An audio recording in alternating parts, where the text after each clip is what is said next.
We are here for the part 2 of the program, Nigeria is a Race.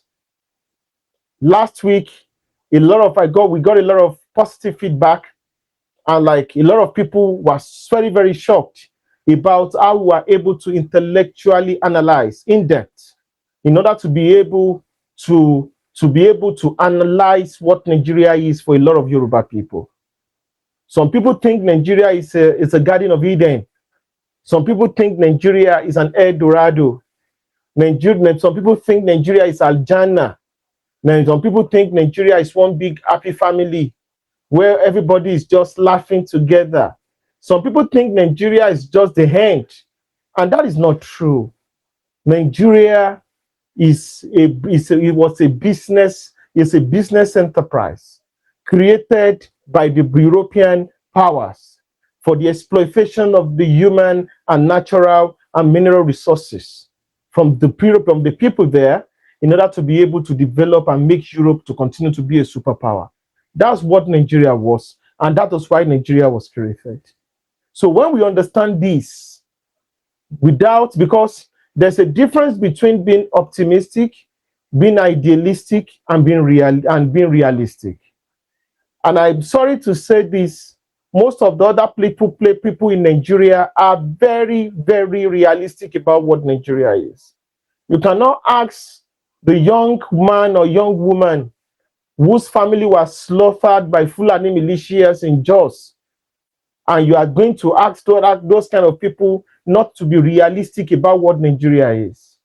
You cannot tell the people of Ogoni, whose ancestral homeland has been devastated, exploited, and destroyed due to unsafe or unenvironmental friendly oil exploration that has destroyed their land, their ancestral homeland, with nothing to show for it in their ancestral heritage. Those people will understand what Nigeria is, and they are going to look at Nigeria from a realistic point of view. So that is the reality. You are not going to tell the Yoruba people of Kogi or the Yoruba people of Kwara not to understand what Nigeria is, compared to the Yorubas of Lagos State, who are one way or the other, are very, very detached from the reality of what Nigeria is. So these are the fundamentals of what you need to, why we have why a lot of Yoruba people are so much detached from the reality of Nigeria. For instance, after the First World War, a lot of British people, citizens of the United Kingdom then, did not know what they thought. There would never be any war again. In fact, they never wanted war. That was why prime minister people like Chamberlain were elected, and there was a large population of the people of England who wanted England to continue to be pacifists in the face of the aggression of the Nazi Germany led by Adolf Hitler. But when Germany declared war on the entire Europe, the people that were very, very passive, that were pacifists, that were passive, that were docile, all of a sudden became activated for war, became very patriotic, and they never bent the knee until Germany was defeated. So the same thing is with human beings, and it's not different from the Yoruba people. The reality we face currently is because a lot of our leaders in time past have always taken the bullet for us. They've always gone to prison for us. Awolowo went to prison for the Yoruba race, almost 10 to 15 Yoruba leaders. Akintola killed, trying to prevent the Igboization of the southwest, of the western region. That was what he said. One of the major speeches he gave about the plot of Nnamdi Azikiwe trying to use the federal power in order to be able to emasculate and subjugate the Yoruba people right in our ancestral homeland within the context of Nigeria. You have to also look at the situation of what happened to Yoruba leaders when Buhari took over power in the coup of 83-84. Now we saw what happened when a lot of our leaders were thrown into jail. And while Shagari, who was responsible for the corruption and the mismanagement of the Nigerian Nigerian reality. Nigerian government was just placed on, was pampered. Or what about our fathers and mothers that were gunned down during the June 12 Bedevaco, during the June 12 uprising? So you have to realize that a lot of the Yoruba leaders have always been Matthias, have always been a form of sacrificial lamb for the what the current political class in Yoruba land are currently enjoying. Everything they are enjoying is the blood and sacrifices of a lot of our people, those that use the violent and the non-violent means to be able to fight for the right of Yoruba people within Nigeria. So this is because a lot of our leaders have always been taking the bullet for us. The current Yoruba generation, numbering in their millions, do not actually understand that their existence in Nigeria was paid for in blood. That their existence, any privilege that they currently have in Nigeria, was paid for in blood. A lot of them don't actually understand why there's a lot of hatred and hostility against the Yoruba race within Nigeria by some quarters of the country. This is the reality. The Yoruba man won a presidency in June 12, 1993 elections, and the election was annulled. And that person was the richest man in Africa, far richer than Dangote. Not only was the man killed, his wife was also assassinated and murdered by the Nigerian state. That was what led to the 1999 republic that we currently have, which is the Fourth Republic.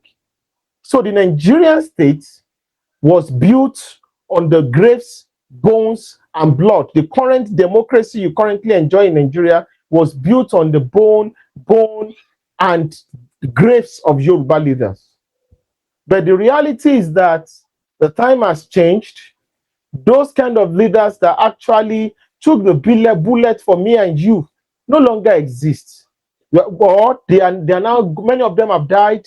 Many of them have become octogenarians. Many of them have become Nigerians. I'm talking about they are now in their 80s and 90s.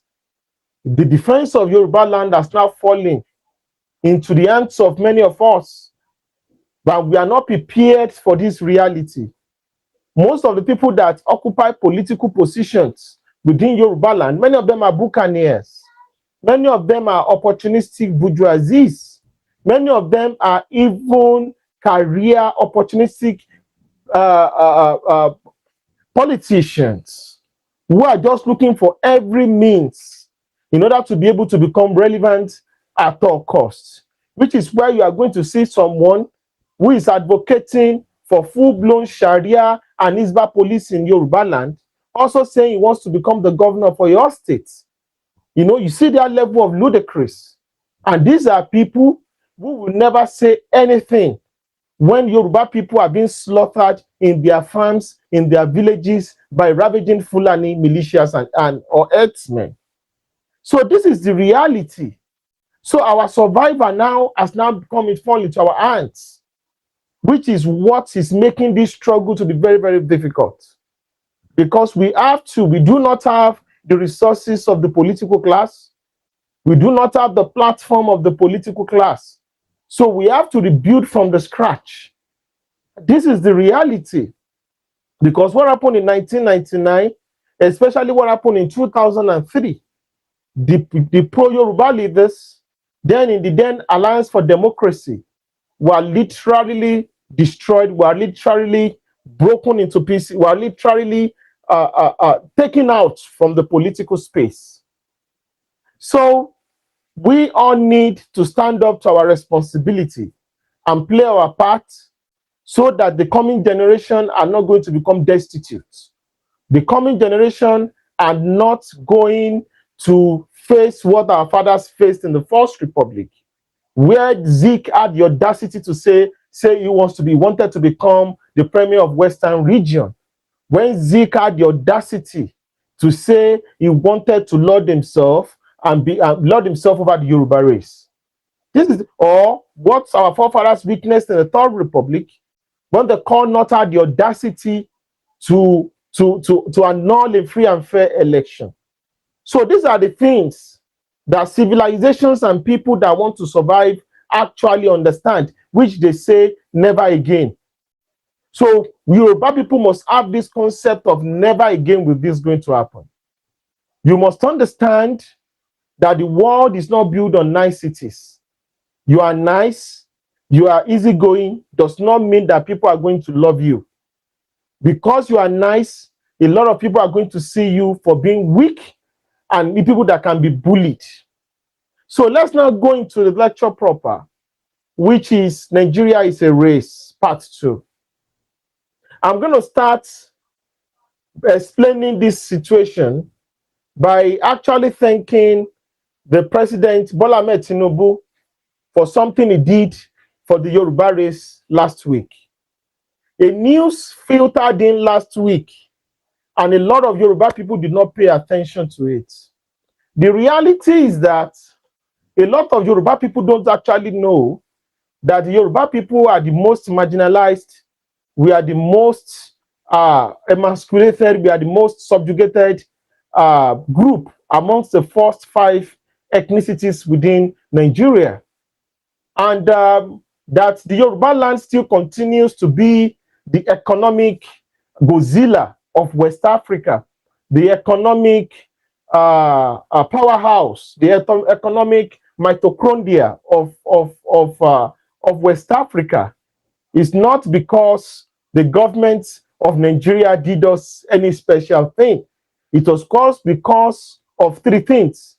Because the work our forefathers did as regards to making our land, making sure we have a prime estate within West Africa through the grace of Olodumare for the past 1,000 years. 2, the foundations laid by Chief Obafemi Awolowo.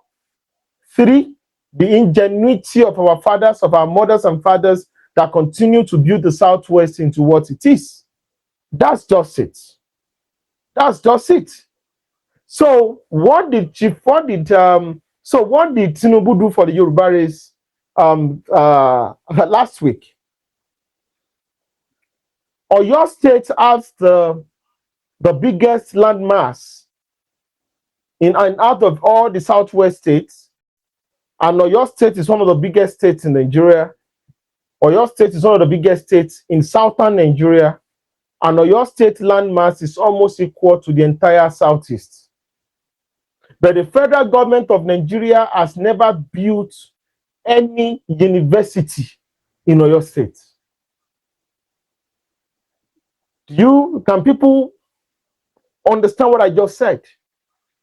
You see all over Nigeria, you see even in some states in northern Nigeria, federal government is building 5, 6, 7 federal university. There has never been a single federal university built by the Nigerian government in Oyo State. I know a lot of you are going to ask me a question. What about the University of Ibadan? University of Ibadan was built by the British. Even though many of the resources that were used to build the University of Ibadan, which was an annex of the University of London. It was an annex. It was an extension. It was a branch of the University of London. So that was what University of Ibadan was. It was not built by Nigeria. It was built when Nigeria was still part of the British Empire. It was not Nigeria that built University of Ibadan. So University of Ibadan is the only university that Oyo State had. The second university Oyo State had was built by the Western region when Osun and Oyo was still under the same state before Osun was created. Which was University of Ife. And University of Ife was built, it belonged to the Western region. It was built by the cocoa money of our fathers and mothers. So there has never been a federal university built from the scratch, built by money coming from Abuja in the south, in Oyo State. This is intentional because a lot of people don't actually know. So everything you see in Oyo State, that's why when Ladoke Akintola University was built, Laufek, the biggest financier of that university was the late Chief MKO Abiola, who donated a sum of close to 2 million naira then, which that 2 million naira then is equivalent to billions of naira currently. That was what MK Abiola gave before Oyo State could have its own first university. A lot of people don't actually understand that the leverage that the Yoruba people currently have was that Chief Obafemi Awolowo understood one fundamental thing. If you build the human resources of any society, even if they have a powerful civilization, you will not be able to conquer and subjugate such a society. It is the human resources of the Yoruba people that has made us so powerful, almost indestructible within the very stormy waters of Nigerian politics and the stormy waters of global geopolitics that should have swallowed up the Yoruba people for the past 60, 70 years of our existence within Nigeria. So there has never been any federal university. So OAU does not belong to the federal government. It was stolen from the Yoruba people after Chief Obafemi Awolowo and Ladoke Akintola built that university. University of Ibadan was built by the British colonialists. That's the reality. So it took us 70 years, more than 80, 60, 70 years, almost 70 years, for the Yoruba people to be able to have a proper federal university, which was approved and financed. We had to wait to get a Yoruba president for 70 years. There's a reason why I'm using this as a case study, because a lot of people don't actually understand. Because if you do not have educational infrastructure, your society are going to be impoverished, your society are going to be emasculated, your society, your people are going to be destroyed. You have to understand that fundamental. If you go and look at what the Arabs did, the Arabs did not just use violence in subjugating and destroying and enslaving the people of South Sudan before they got their independence. The Arabs also systematically ensured that there were no critical infrastructure that could develop the human resources of South Sudan, of the people of South Sudan, so that they could be able to challenge and intellectually destroy the Arab hegemony. That's the way it works. Poverty, ignorance is one of the biggest tools of imperialism.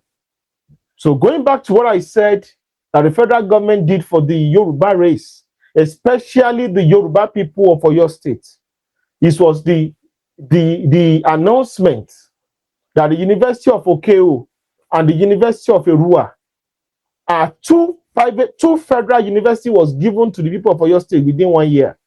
Two, what they couldn't get in 7 years. In 70 years. I have traveled length and breadth of the entire Oyo State. I've been to Oyo North, I've been to Ibarapa, I've been to Okyogun. So I know the level of poverty in those places. And I understand, I'm well traveled all over the world to understand what they call university communities, to understand what they call university cities. Go to places like Cologne, like Bonn. Go to many cities in Germany, many cities in the United Kingdom. You are going to understand that universities are capable of changing the fortune of a particular town and turning it into a mega city. Those are the fundamentals. To create a university, those kind of university, you are going to need up to 10 billion naira. You can start with 3-4 billion, but you are going to at least to have a functioning university of those capacity. Is going to have you are going to be close to 10 billion naira each. So imagine we now say we want to use the resources of Oyo State to do it. Meanwhile, other regions, other states, other cities are using the resources of Nigeria to be able to industrialize and build the infrastructural capacity of their region, even though they are not bringing anything to the table. They are taking more from the center because of the kind of parasitic unitarist feeding bottle daddy or yo-yo federal system of government that Nigeria is practicing. Nigeria is not practicing a federal system of government. It's a unitarist, socialist, feudal, backward, retrogressive economic system of government, where some people believe, that's why some people are taking money to be doing marriages. And some people can be using 5 billion naira to be organizing mass marriages for their people. That is their own priority. Money that is capable. There are more than 10 million out of school children in the north.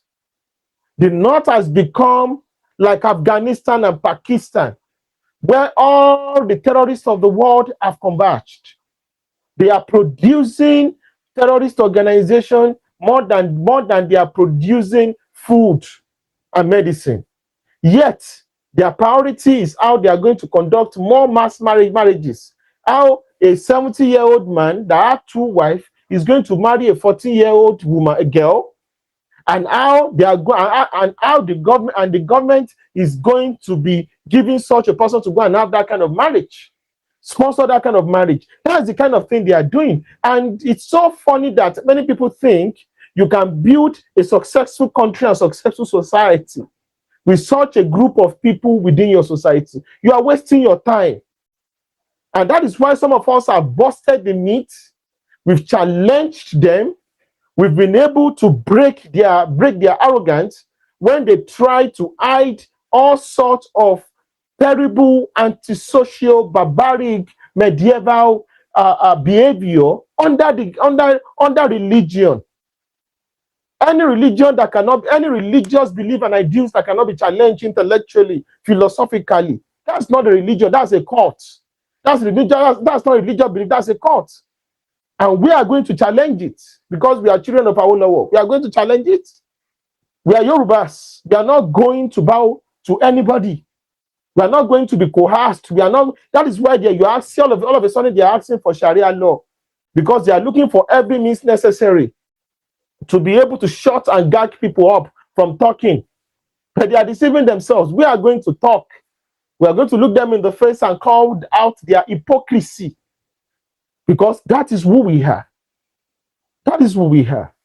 So there is now. So to the people of Ibarapa listening today, I tell you congratulations. To the people of Okiogun that are listening today, after 70 years of abandonment, I say congratulations. If Tinubu had not won the election in 2023, these Yoruba people, this I'm sorry to say this, poverty-ravaged regions of Yoruba land, the forgotten places in Yoruba land, would have still been in this state of backwardness. Where we thank Almighty God for making what we thought was almost impossible. I've spoken about this, that how can our people be in these states? That's why you see all the best brains, intellectuals in Ibarapa, they've left. They're in Lagos, they're in Ibadan, because there's nothing at home. Many of them have gone to the north. Many people in Okiogun have gone to Burkina Faso. They are the ones you are going to see in Burkina Faso. You are going to see them in the Ivory Coast, because there's nothing at home. There's nothing at home. But just one university is capable of changing the fortune of the people. Just Lautech University in Ogbomoso. Do you know the number? But to the Ogbomoso people listening to me, they know what I'm saying. You know the billions in terms of inflow, more billions that were pumped into that city because of Lautech.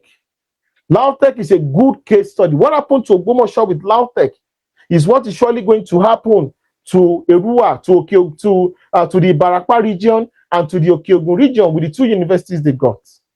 I know a lot of people did not, they made it so calm because, it went on the ground.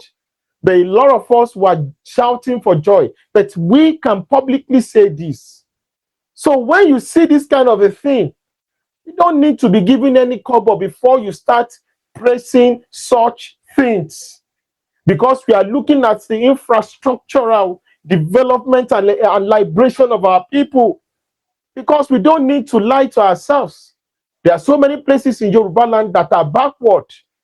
So let me continue to mention it. There are 5 places, 5 flashpoints, 5 key places within Yoruba land that has been almost forgotten. And I'm going to mention it. Yewa region. Fortunately now, Yewa region now also has their own university. So we think it also was done, it was done between 2023 to 2026. Yewa region was a place where the Dahomey people took almost 70% of the entire population, sold them into slavery. So it is a, and after the Dahomey did their own, you know, there was also this intra-tribal between the Egba and the Yewa people, and they were also under the Egba hegemony for a long time. So that place was somehow backward. They didn't have any major development. So it was a place very historical, very strategic for the entire Yoruba race. Very, very, if you read the history of Yewa people and their contribution within the Yoruba polity for the past 1,000 years, it's one of the outposts, frontier posts of the Oyo Empire. But they've suffered so much in pre-colonial times and the post-colonial times. But fortunately, under the presidency, because there is a Yoruba man that is a president in Aso Rock, what they thought was impossible, now there is Federal University of Ilaro, even though they had to use the polytechnic, but they had to use the structure on ground. There's a Federal Polytechnic in Ilaro. So that's one. So there's a Federal University now in Ilaro. That is extremely critical for the liberation of our people, because you need to know that one federal university is capable of employing close to 10,000 people. Go and look at the transformation that has happened in Oyo Ekiti. The economic activity that has transformed those sleepy agrarian places that people used to think were backwaters of civilization. You need to understand, the Ekiti people understand this more. That's why the Ekiti people, they got another federal university. They understand. They are building for the future. They are building for the future. Because those are institutions that you need to be able to destroy, to be able to alleviate poverty on the long run. So also, Yewa now has, Ibarapa has university, Yewa has university, Okeoguna has university. Those are one of the most critical out of like 6. So the other place that is critical, that needs such intervention, is Kwara South. When it comes to Kwara South, needs a federal university. And if you are listening to me today, you must use everything possible, because there are forces who do not want Kwara South to have a federal university. And Kogi West also needs a federal university. It is intentional. It was intentional.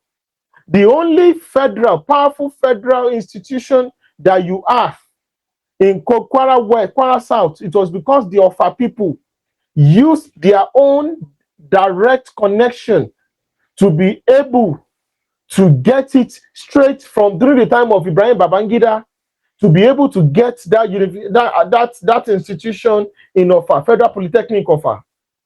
So we must find every means possible, because what you have in Kwara South is the weaponization of poverty, the weaponization of state apparatus to intentionally underdevelop our people and to make them backward.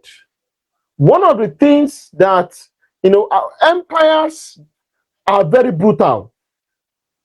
Empires are intentionally brutal. And one of the things empire does is that even though when you are fighting for your freedom, they make sure that when you get that freedom, you might not have, oftentimes for the next 50 to 100 years, you will not have the infrastructure to quickly industrialize to be able to catch up. So that was what the Arabs did to the people of South Sudan. When South Sudan got its independence, you could not even have 200 kilometers of tarred road. The same method is being deployed to decimate and destroy the people of Southern Kaduna. That was why we thank President Bola Ahmed Tinubu also for giving the people of Southern Kaduna Because that Southern Kaduna University, there were forces that never wanted that university to be approved. Let me give you a bit of history about this University of Southern Kaduna. Today's lecture is a practical. People need to understand the practical reality of Nigeria, because lack of this practical reality of Nigeria has made a lot of our people to become more idealistic instead of being realistic. And if you are realistic, you are going to understand Nigeria for what it is and what you need to ask for and what you need to do. Southern Kaduna, there was a very powerful man, very rich man. I think was a civil servant from Southern Kaduna. He went to go and build a private university in Southern Kaduna. And it was in the regime of El Rufai. And they were able to use the FCC to jail the man. And the federal government seized that university from functioning. And they accused the man of corruption. The first university for the people of Southern Kaduna people. People don't know how big Southern Kaduna is. Southern Kaduna has close to 12 local governments. Almost 12 local governments. Southern Kaduna is bigger than Bayelsa. It's bigger than Ebonyi. It's bigger than Abia. It's bigger than Imo State. It's bigger than Ekiti. Southern Kaduna is huge. They don't have a single university. For them to be able to build, so what they now do, they will now create, University of Kaduna, they will now go and create one branch there in order to be able to palliate them and tell them to keep short. Just what they are doing to our people in Kwara State, where they will now go and give them maybe one, they will go and create one faculty of education and humanities that is now up to 300, 400 students. They go and push it in one bush, because so that to be able to stop people from complaining, because the injustice was just too glaring. The intentional subjugation of our people was just too glaring. And this is one of the things Yoruba people must understand. Yoruba people must know what they want and how to get it. So it was the powers that be, they knew what that university is going to mean. Because when you have a federal university in Southern Kaduna, you are going to have faculty of law, faculty of history. You are going to have where they'll be discussing humanity. You are going to have department of linguistics, where research, where grants, where academics that major in social sciences as regards to the history of the people of the Middle Belt and Southern Kaduna are going to be hosted. So they cannot allow that to happen. So they have to look for a way to destroy our people. People don't understand the relationship between academics, faculties, social sciences, institutionalization of the ideal identity of the people, and the liberation of a people. Everything works together. So, which is why you have to go, many of them now have to go to Zaria to go and study. So they do not have access to be able, there's a limitation to how they can become doctors, nurses, lawyers, important courses that you need to be able to liberate your people. So it's an advanced system of empire building.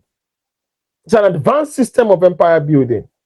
So Southern Kaduna also got a university. We've been talking about it.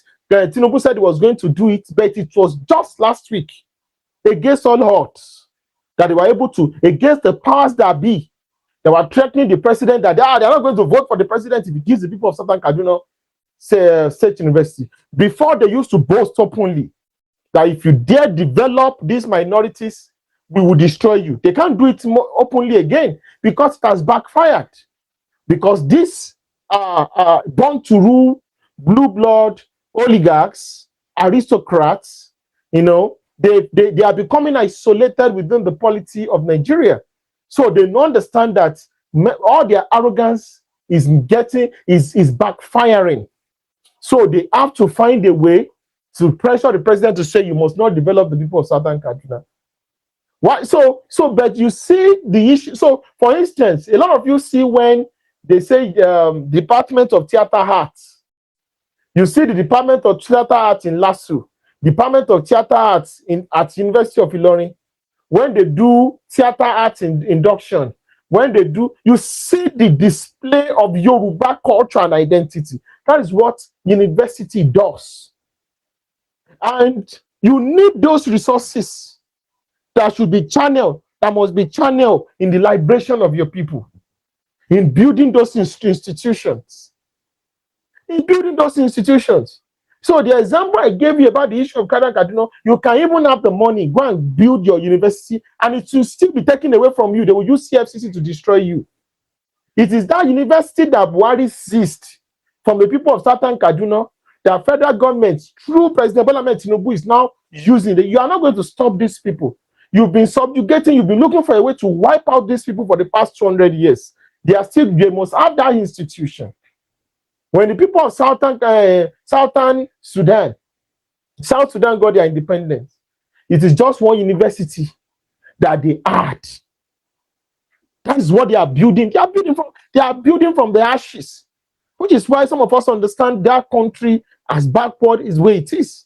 They are building from the ashes because the Arabs intentionally underdeveloped those places.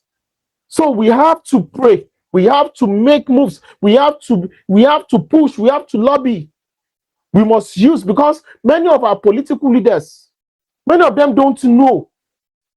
They don't know. And many of them are even afraid to speak up. The people of Kwara South must have that university is a must. Anywhere, we don't care in Kwara South. We don't care all this. It is a domino. It is your place. It is Kitty Part. It is all those nonsense. We are not interested. We need a federal university in Kwara South. And we need a federal university in Kogi South. Because those things are critical in the future for the eventual liberation of our people in that part of the country. I know what I'm talking about. It's extremely, extremely critical. You can see that a little bit of Hausa people that are now educated, they can now separate between Islam as a religious identity and their Hausa identity. You can see them speaking up. That is when your mind cannot be conquered. When your mind is enlightened, you can be able to move mountains. Everything comes from the mind. Everything comes from the mind. In fact, we suffer more in the mind than in our minds than in the physical. Most of the things, many of us have traveled to Japan without even stepping at the airport through our mind. Many of us have gotten to Aso Rock, to White House, to Westminster in our mind, in our consciousness, without stepping there. The mind is so powerful. And some people understand this, which is why they create policies, they create narratives, they use the instrumentality of the state to be able to subjugate our people. Nigeria is a race. Maybe the synonym of this topic is Nigeria is a struggle. Nigeria is a competition for resources, for power, for survival.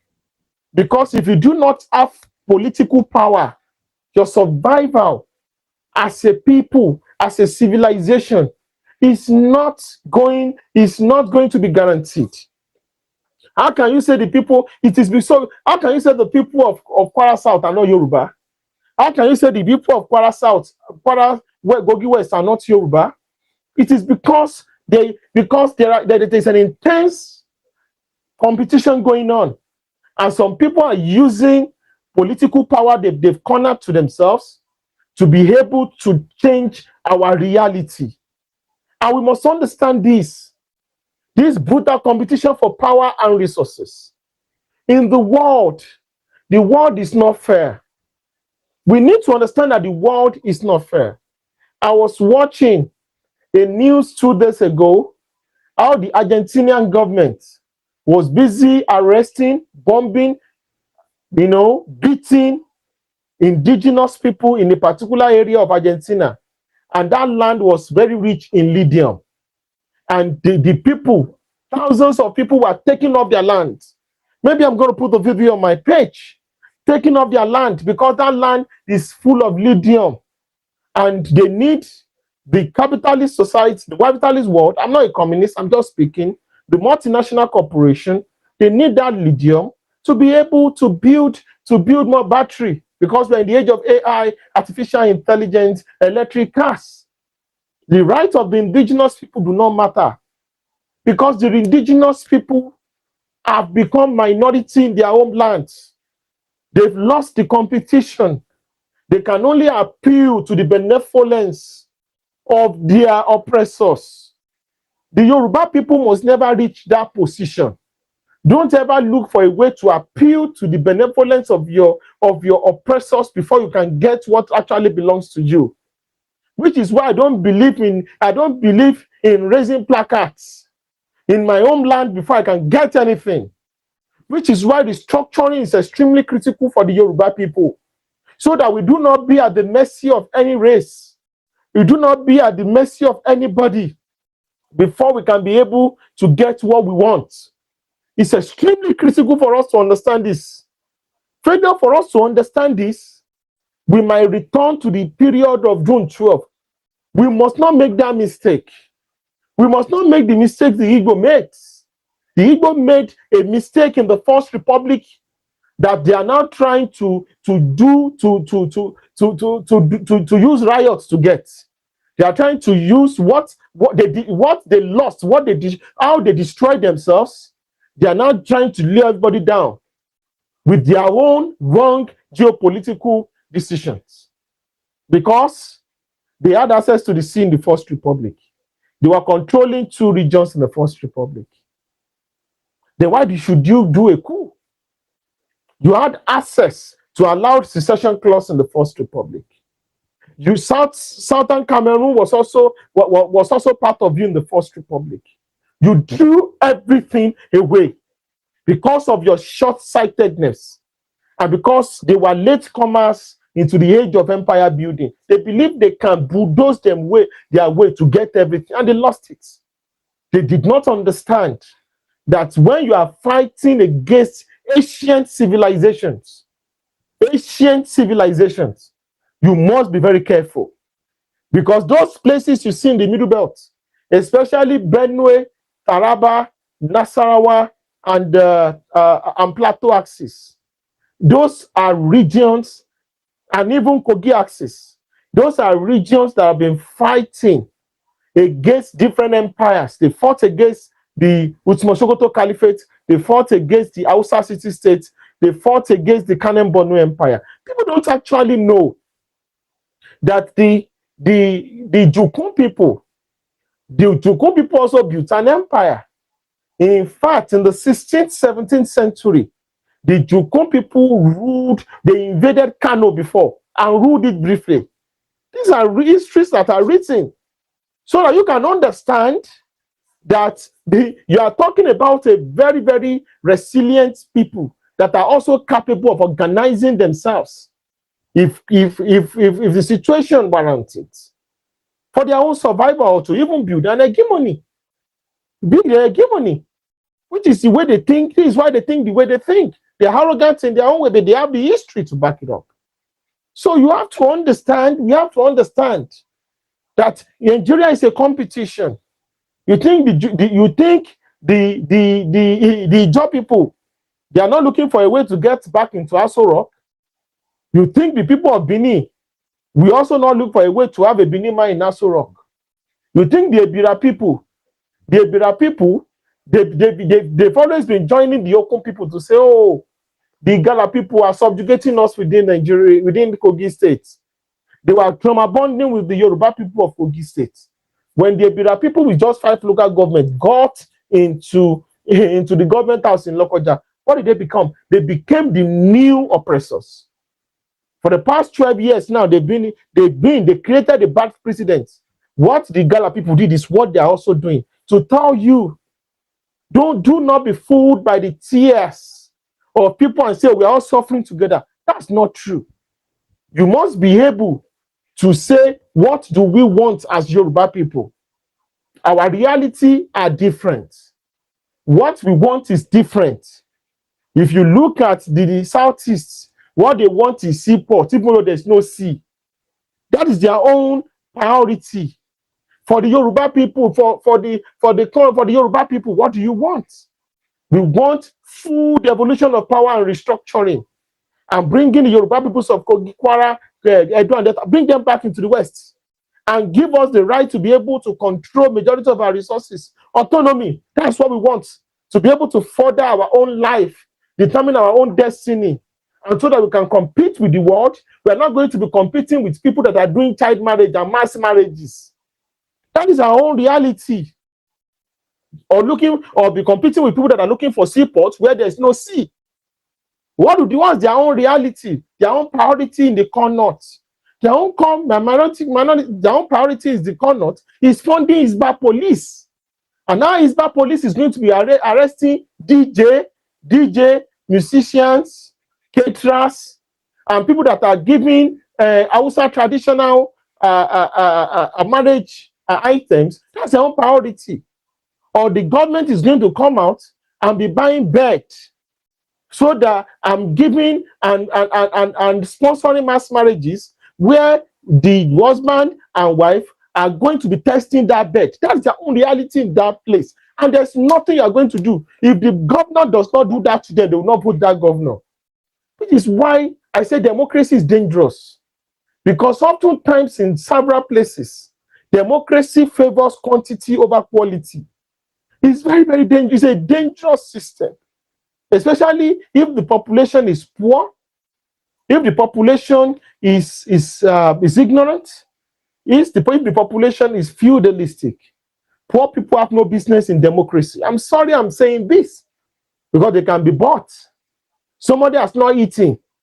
Somebody does not even know where his next meal is going to come from. And you are telling him not to collect 50,000 naira, 20,000 naira to go and vote. He will collect 20,000, collect 50,000. Because he needs to feed, he needs to eat. An hungry man is an angry man.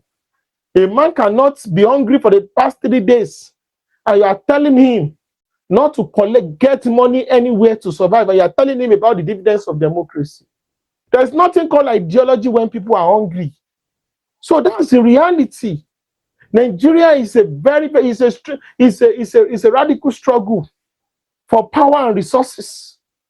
Look at Atiku. When Jonathan contested for president, Atiku was going everywhere, swearing, making threats that Jonathan was using the slot meant for the Arewa people. And by 2015, he joined the coalition of APC, and they were able to dislodge Jonathan. And when Buhari was there between 2015 to 2023, all of them kept quiet and maintained table manners. Now, after 8 years of Fulani rule, Atiku came out again. They hijacked the PDP, and Atiku wanted to become the president again. Now, tell me, is that fair? In a country of over 350 ethnic nations, in a country where the Fulani people are not even part of the Wasobia, because they've been able to amass so much money, they've been able to amass so much power, and because of the British have been able to maintain the conquest structure of Madam Fodio, they still believe, after they've mismanaged Nigeria, after they bastardized the ethnic diversity of Nigeria due to the kind of politics they play, after they've successfully introduced political Islamism to Nigeria that has created the monster called Boko Haram, ISIS, Al-Qaeda that we are fighting for the past 16 years, they still have the audacity to say they want to become the president in 2023. So you look at even our politicians like Wike, our politicians like Wike, Seyi Makinde, and all these other politicians. No, this is not fair. We are not slaves. We are equal stakeholders within the polity called Nigeria. So how dare you say you still want to take over, you still want to come around and say you still want to continue ruling Nigeria? It's never going to happen. This is not going to be accepted, and we are never going to become slaves within Nigeria. That was the policy of Wike, and Wike went went for the jugular. In 2026, I think we're still going about saying he wants to become the president. This is the reality. That is still that so they do not actually understand, they do not actually believe that those that they see as Kafiris, those that they see as inferior ethnicities should be allowed to rule them within the politics of Nigeria. Because Nigeria is a race. Because Nigeria is a race. Your friends that you are all in the office that joined you to shout say Baba in 2025 in 2015. Are they joining you to shout Tinubu in 2023? Because they believe it is just a friend of, there's a difference between friendship in the office, friendship physically, and when it's political interest. Political interest is like a war interest. It's like a conquest interest. Politics is war without bloodshed. War is politics with bloodshed. When you understand that politics, President Bola Ahmed Tinubu said everything is fair in politics. A lot of people, that's how when I knew this man understands geopolitics. Everything is fair in war. Awolowo said everything is fair in war. Tinubu said everything is fair in politics. So those of you that think Tinubu, the way he looks, he doesn't understand what he said, he knows, he understands. Everything is fair in politics and in war, because politics and war are the same. It's a brutal struggle, which is why some of us want to stick to this intellectual part and do what we want to do. We don't want to get ourselves into the muddy waters. We know we don't have what it takes for now to be in that political arena. Not now. Not now. It's a different reality. It's a different ball game entirely. So Nigeria is a competition, a very, very brutal competition. And we must be able to compete. We must be ready to compete. We must be able to compete. There's nothing like, I just want me back in your jail. No, it's not. It doesn't work that way. You must compete. It is competition. It's a competition for resources. It's a competition for power. That's why you look at European powers. They competed. The British, they took South Africa away from the Dutch people. The Anglo-Boer War. You look at Louisiana, America. America fought with France. The 7-year war, in order to be able to take French colonies, to be able to take it and annex it to become part of Britain. That is the way the world works. They compete aggressively. They go to war in order to fight over colonies for survival. You look at the borders of Europe.